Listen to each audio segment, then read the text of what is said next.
Alright, today we are going to be meleeing Vorkath. So first getting there, you can do a lunar isle teleport, and then if you haven't done the Fremi Elites, you can talk to a banker to get kicked off, or you can take this little orb to get back to Fremennik. Then you just go to the northeast dock here, same as during the quest. So if you take a look at my gear here, the Dragon Hunter Lance is the best weapon still. The Fang is actually really good. Cheap weapon, I'd recommend using that if you can't afford a Dragon Hunter Lance. You're going to use that at so many bosses. Bring whatever your best melee strength gear is. The Salve Ami is going to be better than a Slayer Helm, even on task. I'm on task here, and I'm using the Salve Ami. You're going to use that for ranged as well, but it's just you're going to get more offensive boosts using that than actually using the Slayer Helm. And then you can see I've got some runes for Crumble Undead and High Elk. You can forego the High Elk if you don't have the 4-pouch or if you need to teleport out of there. And then I brought 2 spec weapons. The Voidwaker is actually the best spec weapon. D-Claws is my favorite, but Bandos Godsword lowers his defense, and he has really high defense, so I brought that as well. And with your Slayer Staff, I use a Slayer Staff to do Crumble Undead. You need higher than a negative 65 magic bonus in order for your Crumble Undead to hit the little undead spawn that he creates. So it's a little easier to click the staff and then click the little guy than trying to switch to your spellbook anyways.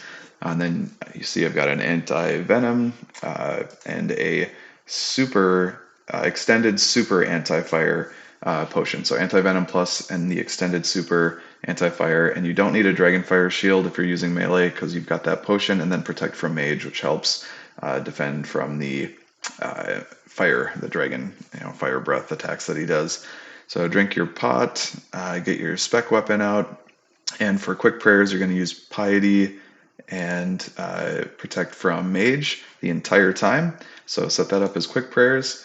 When you start the fight, I'm going to spec him out and try to keep track of how many attacks he does even while you're specking. I know it can be hard to keep track of, but I got a spec. He did okay. So a lot just happened there.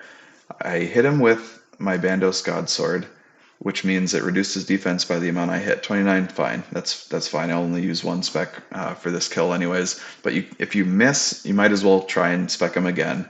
And his first attack here was this pink Dragonfire. That's going to turn your prayers off, so just be ready to reactivate your quick prayers when that happens. Alright, then I'm going to get my Dragon Hunter Lance. That was attack 2, just a normal Dragonfire attack, doesn't do anything. Hits me with his tail for attack 3. Ranged attack for attack 4. Mage attack for attack 5.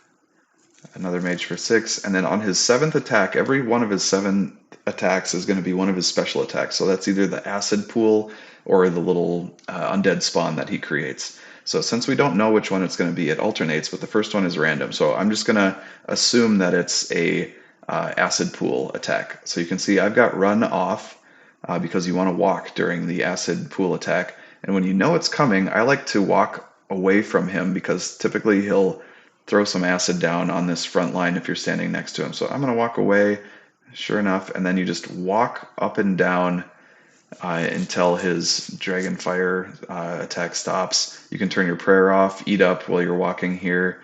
If you want to conserve prayer, you can turn it off. And then I like to, hold control and attack him to run back to him as soon as it's over. So now we're going to count again. 1, 2, 3. That is his green fire is poison, so you can either click your health globe or click the potion. Either one works. There's another one turning his prayer off.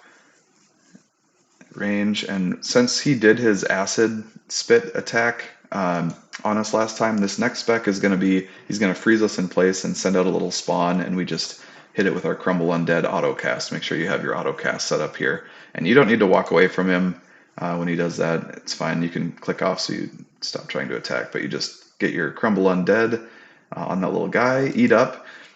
He will be immune to damage even for a second after it lets you attack, so feel free to eat up, get your prayer up while you're kind of waiting for your to become unfrozen and can attack him again and actually do damage. So he did 1 attack, 2 attacks. We're going to keep counting up until 7. 3, 4, You can see I brought some Karambwan or whatever, so you can combo eat your Manta Ray and those at the same time in case you get low, since I really only like to eat, if possible, during the special attacks, just to save time, so that you're not sitting there, waiting for the food delay to attack them again. It'll really speed things up. And melee does tend to be slower than ranged, but I don't know. I like to mix it up. I did several thousand kills or a couple thousand kills as only range, so I just kind of got sick of it. So we're doing melee for this task.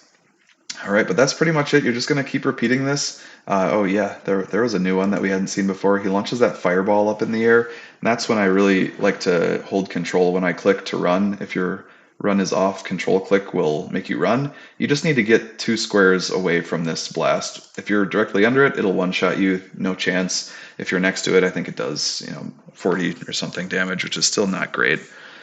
So he froze us again with his 7th attack there. We're going to crumble undead, switch back to our Dragon Hunter Lance, go attack. We still got our Venom protection. You can see the timer up there.